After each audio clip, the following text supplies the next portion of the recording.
হরে কৃষ্ণ। রাধে রাধে। পূর্বজন্মের কর্মফল কি?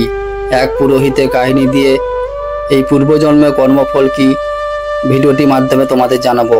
এক রাজ্যে ভীষণ ধার্মিক একজন রাজা ছিলেন।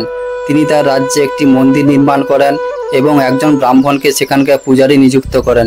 সেই পূজারী ভীষণ ভগবানের ভক্ত ধার্মিক ছিলেন। তিনি কোনোদিনও রাজার কাছে কোনো কিছু চাইতেন না এবং কোনো রকম অভিযোগ করতেন না। এইভাবে দেখতে দেখতে 20 বছর কেটে গেল। রাজার একটা ছেলে ছিল, তাকে রাজা পড়াশোনা শিখিয়ে খুব ভালোভাবে মানুষ করেছিলেন।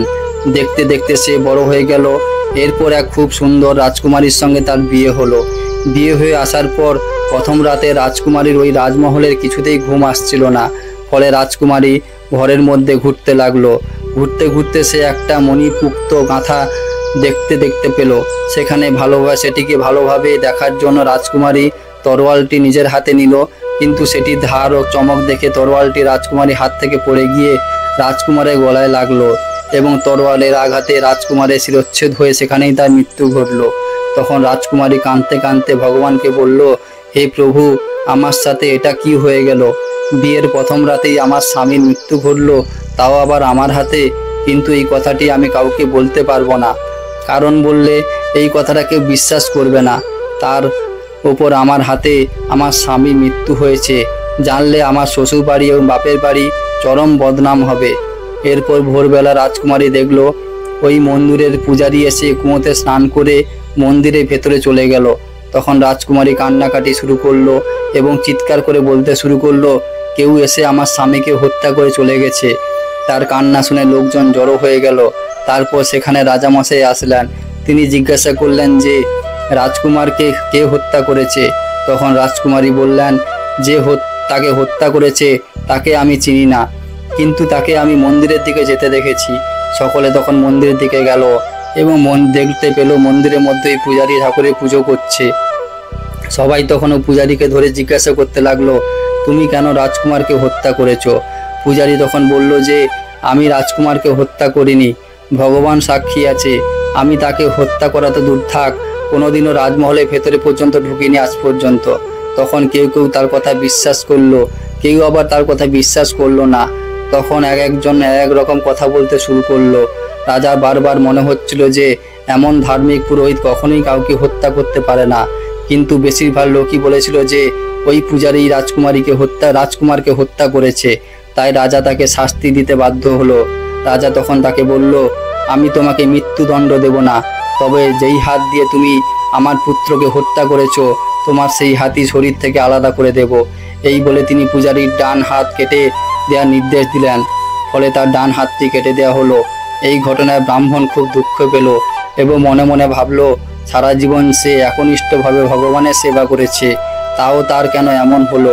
তাই সে ওই রাজ্য ত্যাগ করে অন্যত্র চলে গেল এবং চারিদিকে সে সন্ধান করতে লাগলো। যদি এমন কোনো জ্যোতিষীর সন্ধান পাওয়া যায় যে বলতে পারবে কোন কারণে তার একটি হাত কেটে দেওয়া হলো। এইভাবে ঘুরতে ঘুরতে সে জানতে পারল কাশীনগরে এমনই একজন বিদ্বান জ্যোতিষী আছেন। ব্রাহ্মণ সেই জ্যোতিষীর বাড়িতে গেলেন, কিন্তু তিনি বাড়িতে ছিলেন না। তখন তিনি ওই জ্যোতিষীর স্ত্রীর কাছে হাত জোড় করে জিজ্ঞাসা করলেন, জ্যোতিষী মহারাজ কোথায় গেছেন? এই কথা শুনে ওই জ্যোতিষী স্ত্রী জ্যোতিষী সম্পর্কে নানা রকম কটু কথা বলতে শুরু করলো। ব্রাহ্মণ তখন ভাবলো, এখানে তো আমি নিজের হাত কাটার কারণ জানতে এসেছিলাম, কিন্তু এখন তো দেখছি জ্যোতিষী মহারাজ খুব খারাপ পরিস্থিতির মধ্যে আছেন। নিজের কথা জানার আগে আমাকে জানতে হবে জ্যোতিষী মহারাজের এমন দুর্দশা কেন হয়েছে। এর কিছুক্ষণ পরে জ্যোতিষী বাড়িতে আসলেন।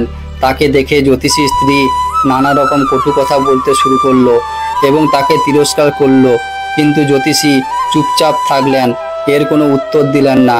তারপর তিনি নিজের স্থানে বসলেন এবং ব্রাহ্মণকে বললেন, বলুন আপনি এখানে কেন এসেছেন? ব্রাহ্মণ তখন বলল, আমি তো নিজের দুর্দশার কারণ জানতে এসেছিলাম এখানে, কিন্তু তার আগে আপনি বলুন আপনার এমন অবস্থা কেন হয়েছে? আপনার স্ত্রী আপনাকে সবসময় কটু কথা বলছে কেন, তিরস্কার করছে কেন, কিন্তু আপনি চুপ করে থাকেন, কোনো প্রতিবাদ করেন না, এমন কেন?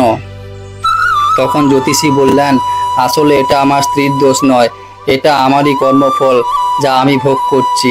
শুনুন তাহলে, আগের জন্মে আমি ছিলাম একটা দুষ্ট কাক আর আমার স্ত্রী ছিল একটা গাধা। ওর পিঠের উপর একটা ফোঁড়া হয়েছিল। তার যন্ত্রণায় সে খুব কষ্ট পেত, যে কারণে সে খুব দুর্বল হয়ে পড়েছিল। কিন্তু আমি এতটাই দুষ্টু স্বভাবের ছিলাম যে নিজের ঠোঁট দিয়ে ওর সেই ফোঁড়াটুকেও ঠুকরে দিতাম। ও যখন যন্ত্রণা লাফালাফি করতো তা দেখে আমি খুব খুশি হতাম। আমার ভয়ে সে সারাক্ষণ লুকিয়ে থাকতো, বাইরে বেরোতে চাইতো না, কিন্তু আমি তাকে খুঁজে বেড়াতাম। আর যেই তাকে দেখতে পেতাম অমনি তার পিঠের ফোঁড়াটা আমার ঠোঁট দিয়ে ঠুকরে দিতাম। আমার অত্যাচারে অতিষ্ঠ হয়ে সে ওই গ্রাম থেকে অনেক দূরে গঙ্গার ধারে একটা জঙ্গলে চলে গেল। সেখানে ঘাস খেয়ে এবং মনোরম পরিবেশ থেকে সে সুস্থ হতে লাগলো। তার জীবন খুব ভালোভাবে কাটছিল, কিন্তু এদিকে ওকে ছাড়া আমার মোটেও ভালো লাগছিল না। তাই আমি চারিদিকে ওকে খুঁজছিলাম। তারপরে একদিন ওকে আমি ওই জঙ্গলে দেখতে পাই, আর ওকে দেখে ওর পিঠে আমি খুব জোরে ঠুকরে দিই, কিন্তু আমার ঠোঁটটা তখন ওর হাড়ের মধ্যে ঢুকে যায়। ও খুব চেষ্টা করে আমাকে ছাড়ানোর, কিন্তু ছাড়তে পারলো না। ফলে সে যন্ত্রণায় ছটফট করতে থাকে। এদিকে আমিও অনেক চেষ্টা করি ছাড়ানোর, কিন্তু আমার ঠোঁটটা এমনভাবে হাড়ের মধ্যে ফেঁসে যায় যে আমি নিজেকে মুক্ত করতে পারি না। ও ভাবলো জলের ভয়ে আমি হয়তো ওকে ছেড়ে দেব, তাই ও জলের মধ্যে প্রবেশ করে, কিন্তু তখনও আমি নিজেকে ছাড়াতে পারছিলাম না। ফলে ও আরও গভীর জলে প্রবেশ করলো। এইভাবে এক সময় আমরা দুজনেই জলের মধ্যে ডুবে মারা গেলাম। কিন্তু মারা যাওয়ার পরে গঙ্গা মাতার প্রভাবে ও ব্রাহ্মণী রূপে জন্মগ্রহণ করলো, আর আমি জন্ম নিলাম খুব বড় জ্যোতিষী হয়ে। ওর সাথে আমার বিবাহ হলো। এখন আমার কর্মের জন্যই ও সারা জীবন আমাকে কটু কথা শুনিয়ে যাবে, আর সেগুলো আমাকে চুপ করে শুনতে হবে, কারণ আমি যদি তা না শুনে আমার কর্মফল ভোগ সম্পন্ন হবে না। এই পৃথিবীতে আমাদের যারা আপনজন, অর্থাৎ বাবা মা, ভাই বোন, সন্তান সন্তানী, বন্ধু বান্ধব, সকলেরই আগের জন্মে আমাদের কোনো না কোনো সম্পর্ক ছিল, এবং আমাদের ভালো খারাপ কর্মফল ভোগের জন্য এই জন্মেও তাদের সঙ্গে আমাদের সম্পর্ক গড়ে ওঠে। আমরা যদি এই জন্মে আমাদের কর্মফল ভোগ না করি, তাহলে জন্ম জন্মান্তর ধরে সেই কর্মের ফল আমাদের ভোগ করতে হবে। আমার কাহিনী তো শুনলেন, এবারে বলুন আপনি কি জানতে চান। ব্রাহ্মণ নিজের সাথে ঘটে যাওয়া সব কথা ওই জ্যোতিষীকে বলার পর বললেন, ওই অধার্মিক রাজা আমার হাত কেটে দিল, কি কারণে সে এমন করলো? তখন জ্যোতিষী বললেন, রাজা অধার্মিক নয়, আসলে এটা আপনার পূর্বজন্মেরই ফল ছিল। আপনি পূর্বজন্মের একজন খুব ধার্মিক সন্ন্যাসী ছিলেন। রাজকুমারী একটা গরু হয়ে জন্মগ্রহণ করেছিল, আর রাজকুমার ছিল কসাই। একদিন কসাই যখন ওই গরুকে হত্যা করতে যাবে, তখন সে সেখান থেকে নিজের প্রাণ বাঁচিয়ে পালায়, আর সে আপনার সামনে দিয়ে জঙ্গলের ভেতরে ঢুকে যায়। তখন কসাই এসে আপনাকে জিজ্ঞাসা করে যে এখান দিয়ে কোনো গরুকে যেতে দেখেছেন কিনা। যেহেতু আপনি মিথ্যে কথা না বলার পণ করেছিলেন, তাই আপনি আপনার হাত দিয়ে ইশারা করে দেখিয়ে দেন যে গরু কোন দিকে গেছে। তখন সেই কসাই ওই গরুকে ধরে ফেলে এবং তাকে হত্যা করে। এরপর সে যখন গঙ্গার কিনারায় বসে ওই গরুর শরীর থেকে চামড়া ছাড়াচ্ছিল, তখন একটা বাঘ সেখানে আসে আর ওই কসাইকে এবং গরুটাকে খেয়ে ফেলে, আর তাদের হাড়গোড় ওখানে ফেলে রেখে চলে যায়।